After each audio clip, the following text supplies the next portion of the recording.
Nous vivons actuellement dans un monde VUCA, c'est-à-dire volatile, incertain, complexe et ambigu. Ceci a forcément un impact sur le savoir et les connaissances. Ces dernières sont en effet de plus en plus rapidement inadaptées ou obsolètes. Elles croissent également de plus en plus rapidement et deviennent de plus en plus vastes, ce qui signifie qu'aucun individu ne peut toutes les maîtriser. Le savoir est forcément parcellaire. Ce constat nous amène alors à repenser notre rapport au savoir et à l'apprentissage, les anciennes méthodes ne fonctionnant plus. L'objectif n'est ainsi plus de venir thésauriser un maximum de connaissances, ce qui de toute façon serait impossible, mais plutôt de venir co-construire le savoir. Et c'est ce que permet l'apprentissage mutuel. Mais avant de venir détailler ce qu'est l'apprentissage mutuel, il me semblait important de faire un détour par les autres méthodes d'apprentissage, et notamment l'apprentissage traditionnel et la méthode Montessori.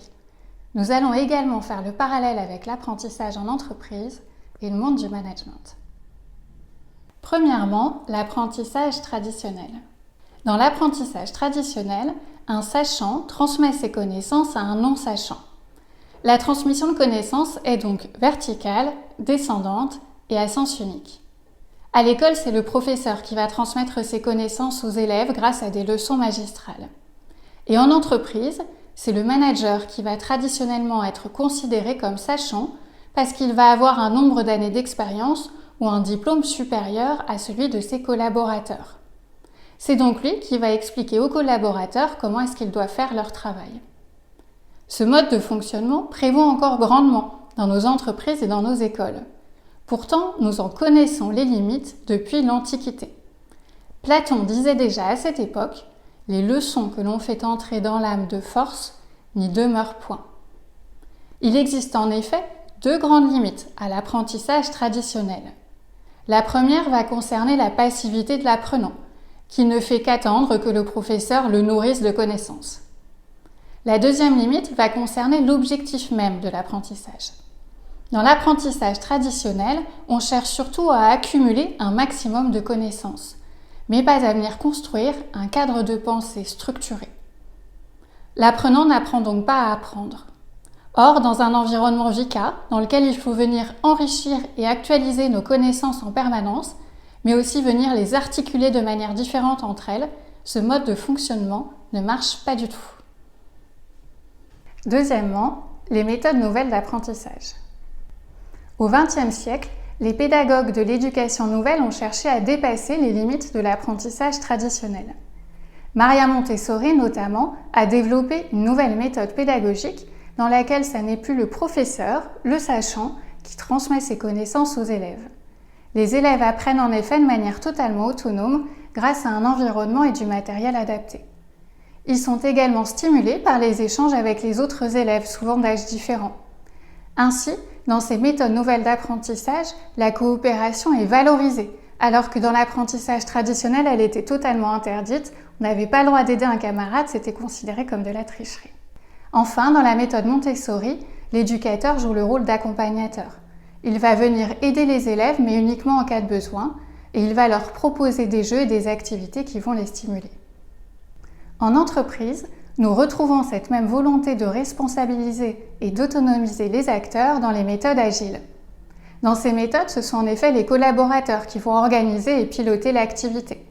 Ils vont également s'auto-former grâce à des formations entre pairs et des communautés de pratique. Ils peuvent être aidés par des Scrum Masters qui vont leur apporter des outils et de la méthodologie, mais qui n'auront pas de lien hiérarchique avec eux. Quand l'entreprise veut garder un lien hiérarchique, elle va favoriser la fonction de servante leader, un manager au service de ses collaborateurs qui va venir les aider en cas de besoin et surtout chercher à les faire grandir et à les faire monter en compétences. Les méthodes agiles et la méthode Montessori ont ainsi permis de répondre aux principaux écueils de l'apprentissage traditionnel. Dorénavant, l'apprenant, qu'il soit collaborateur ou élève, est autonome et actif. On est très loin de la passivité qu'on pouvait reprocher à l'apprentissage traditionnel. Cependant, ces méthodes présentent encore certaines limites. On est encore dans les extrêmes. En effet, dans l'apprentissage traditionnel, on avait un curseur qui était totalement placé du côté du professeur ou du manager, c'est lui qui décidait de tout. Dans ces nouvelles manières de faire, le curseur est totalement à l'opposé, du côté de l'élève ou du collaborateur qui décide cette fois-ci de tout. Or, cette manière de faire peut être déstabilisante pour le manager ou pour l'éducateur qui peuvent en venir à s'oublier. On peut ainsi voir des managers qui vont jouer le rôle de fusible pour préserver leurs équipes du stress, jusqu'à parfois venir faire un burn-out. Du côté des parents, on peut avoir parfois une certaine culpabilité parce qu'ils vont avoir l'impression de ne pas réussir à appliquer la méthode, de ne pas être assez bienveillants, ce qui va encore une fois les culpabiliser et les déstabiliser. L'enjeu n'est donc plus de savoir de quel côté il faut mettre le curseur, à quelle extrémité, mais plutôt de venir remettre la balle au centre. On va arrêter de venir opposer le sachant et l'apprenant, mais plutôt venir réunir ces deux notions avec une idée d'apprentissage mutuel. L'objectif est de venir apprendre ensemble, l'un de l'autre et côte à côte. Troisièmement, l'apprentissage mutuel.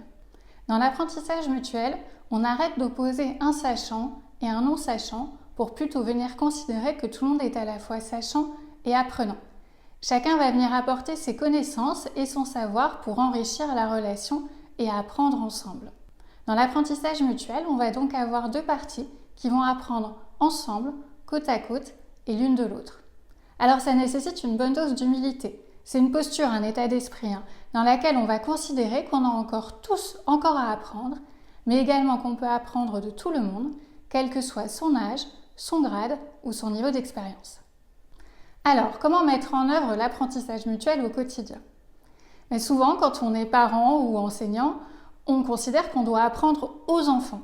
Mais on pourrait aussi envisager d'apprendre des enfants et avec les enfants. Ça demande un petit changement de posture. Par exemple, on pourrait se dire qu'on va, avec eux, découvrir une période de l'histoire qu'on ne maîtrise pas très bien ou essayer une nouvelle expérience de chimie. Comme aucune des deux parties n'a de connaissances spécifiques sur le sujet, nous allons devoir nous questionner, faire des recherches, organiser l'information. Et en tant qu'adultes, ça va nous permettre de transmettre de la méthodologie aux enfants, de leur montrer comment est-ce que nous structurons notre pensée. Donc au-delà des connaissances très factuelles que nous allons apprendre ensemble, on va aussi leur transmettre justement ce cadre de pensée structuré. En plus, en laissant de la place aux enfants, en considérant qu'ils ne sont pas seulement apprenants, on va aussi pouvoir les mettre dans une position de sachant. Et ils vont alors pouvoir nous expliquer tout ce qu'ils connaissent déjà sur le sujet ou nous montrer toute leur créativité. Et là, on va pouvoir être très agréablement surpris par tout ce qu'ils vont apporter. En entreprise, c'est un peu le même principe. Le manager va pouvoir arrêter de dire qu'il doit tout savoir et répondre à toutes les questions. Il va descendre de son piédestal, mais sans pour autant perdre de son leadership. L'idée n'est pas de dire que le manager ne sait rien ou qu'il ne sert à rien, mais simplement qu'il ne dispose que d'une pièce du puzzle. Son travail va alors consister à aller chercher les autres pièces du puzzle, à aller chercher la connaissance là où elle est, chez les collaborateurs, et à venir l'assembler, la co-construire. Il va également aider les collaborateurs à prendre du recul, en leur posant des questions et en leur apportant une vision différente. Ainsi, le manager n'est plus celui qui sait, mais c'est celui qui co-construit le savoir. En guise de conclusion, nous allons synthétiser les grands avantages de l'apprentissage mutuel. Alors premièrement, l'apprentissage mutuel permet de retrouver le plaisir d'apprendre et de partager ce plaisir-là. Quel meilleur exemple pouvons-nous donner à nos enfants que de prendre du plaisir à apprendre avec eux et grâce à eux ? Deuxièmement, l'apprentissage mutuel permet aux managers comme aux éducateurs de descendre d'un piédestal qui était parfois bien haut à assumer. Nous avons le droit de ne pas tout savoir, nous avons le droit de ne pas toujours répondre à toutes les questions. Par contre, nous allons maintenant co-construire le savoir et aller chercher des réponses collectives.